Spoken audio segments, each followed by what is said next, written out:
سب سے پہلا اصول جس کی آج تک مسلمانوں کو سمجھ آنی چاہیے تھی، جو آنے کے لیے کوشش بھی نہیں کرتا کہ سمجھ مجھے آ جائے، قرآن مجید نے 3 آیات نازل کی ہیں اور 3 آیات میں سکون کا لفظ بولا ہے اور چوتھے لفظ میں طمأنینت اور اطمینان کا لفظ بولا ہے۔ تو میں کسی گھر کے سکون اور خوشی کو اگر کھڑا کرنا چاہتا ہوں تو اس کے 4 پلرز ہیں۔ پہلا، فالق الإصباح وجعل الليل سكنا والشمس والقمر حسبانا ذلك تقدير العزيز العليم۔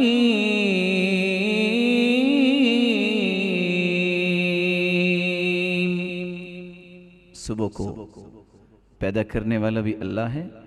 وَجَعَلَ اللَّيْلَ سَكَنًا، رات کو اللہ تعالیٰ نے سکون کا باعث بنایا۔ اور دوسری جگہ فرمایا وَجَعَلَ لَكُم مِّن بُيُوتِكُمْ اللَّهُ الَّذِي جَعَلَ لَكُم مِّن بُيُوتِكُمْ سَكَنًا، اللہ تعالیٰ وہ ہے جس نے تمہارے گھروں کو سکون بنایا ہے۔ اور تیسری جگہ فرمایا وَمِنْ آيَاتِهِ أَنْ خَلَقَ لَكُم مِّنْ أَنفُسِكُمْ أَزْوَاجًا لِتَسْكُنُوا إِلَيْهَا وَجَعَلَ بَيْنَكُم مَّوَدَّةً إن في ذلك لآيات لقوم يتفكرون۔ اللہ تعالیٰ کی ویسے تو بہت ساری نشانیاں ہیں، ان نشانیوں میں ایک نشانی یہ بھی ہے کہ اللہ تعالیٰ نے تمہیں اپنے نبی کے ذریعے پیغام دیا کہ نکاح کرو، یہ سنت ہے، اور تمہاری بیوی کو تمہارے لیے سکون کا باعث بنایا۔ اور چوتھی آیت اللہ رب العزت فرماتے ہیں الذین آمنوا وتطمئن قلوبهم بذکر اللہ الا بذکر اللہ تطمئن القلوب۔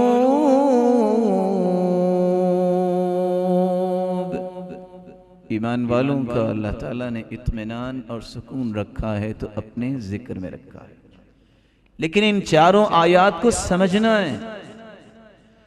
جو شخص یہ کہتا ہے کہ مجھے خوشی ملے، سکون ملے، اور اس کا گھر اب اس کے لیے باعث سکون نہیں، دنیا کے کسی کونے میں اسے سکون نہیں ملے گا۔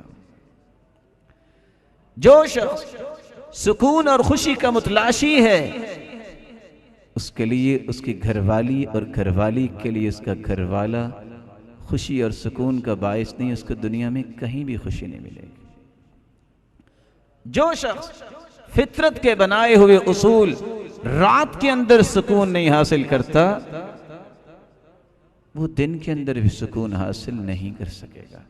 لیکن میں کیا کہنا چاہتا ہوں، کامل خوشی اور کامل سکون اس شخص کو حاصل ہوتا ہے جو رات گزارے اپنی بیوی کے ساتھ، اپنے گھر میں، اور اللہ کا ذکر اور شکر اس کی عادت ہو۔ کائنات میں سب سے پرسکون اور خوشیوں کو اپنے دامن میں جمع کرنے والا یہی شخص ہے۔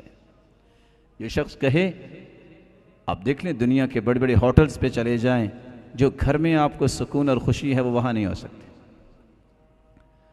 آپ دن کو 4 گھنٹے سو لیں، جو رات کی نیند میں لذت اللہ نے رکھی ہے، وَجَعَلْنَا اللَّيْلَ لِبَاسًا، اللہ تعالیٰ نے اس کو لباس بنایا ہے، وہ دن کی نیند میں نہیں ہے۔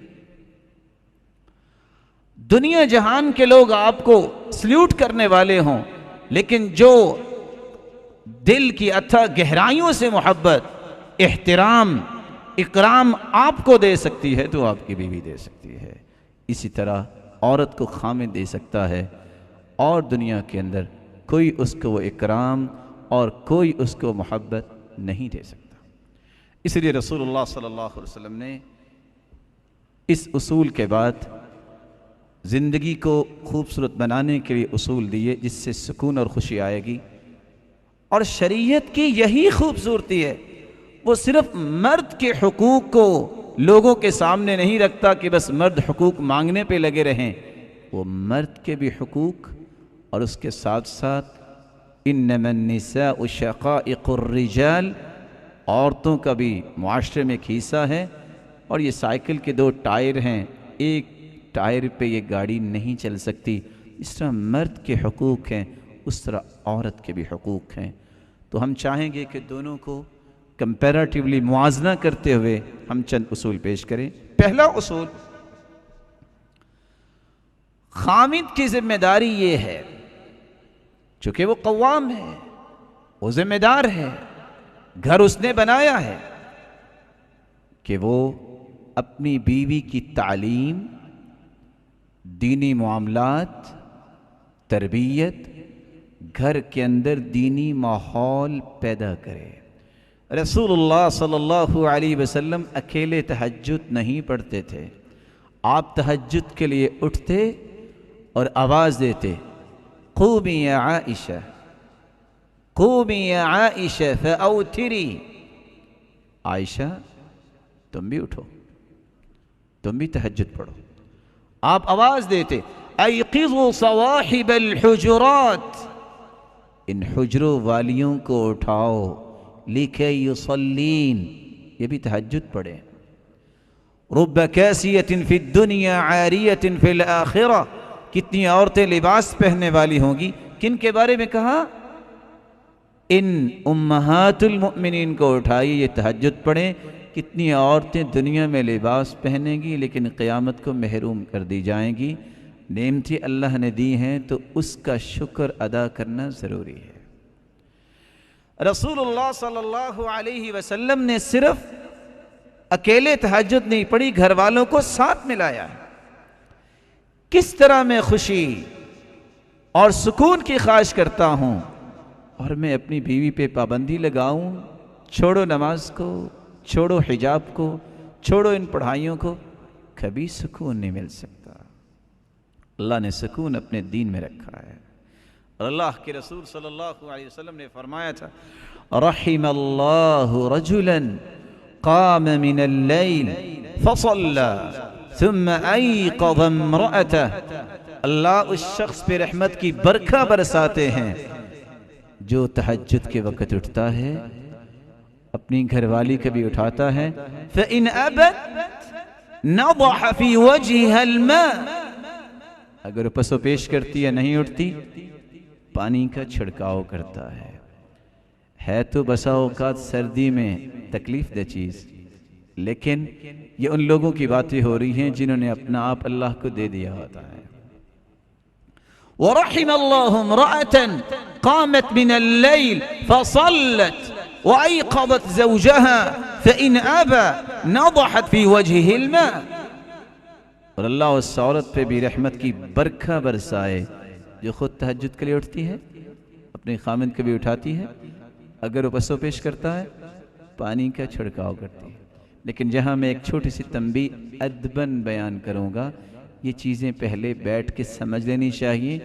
اچانک سے جا کے اگر پانی کا چھڑکاؤ ہوا تو آگے سے 11,000 وولٹیج کی لائٹ جو ہے وہ کرنٹ بھی پڑ سکتا ہے، لیکن پہلے اس کو سمجھنا ہوگا، اس کو پہلے سمجھنا ہوگا۔ اللہ ہمیں سمجھ عطا فرمائے۔ اس کے مقابلے میں عورت کی ذمہ داری اور اس کے لیے اصول کیا ہے؟ عورت کو چاہیے کہ اطاعت کرے،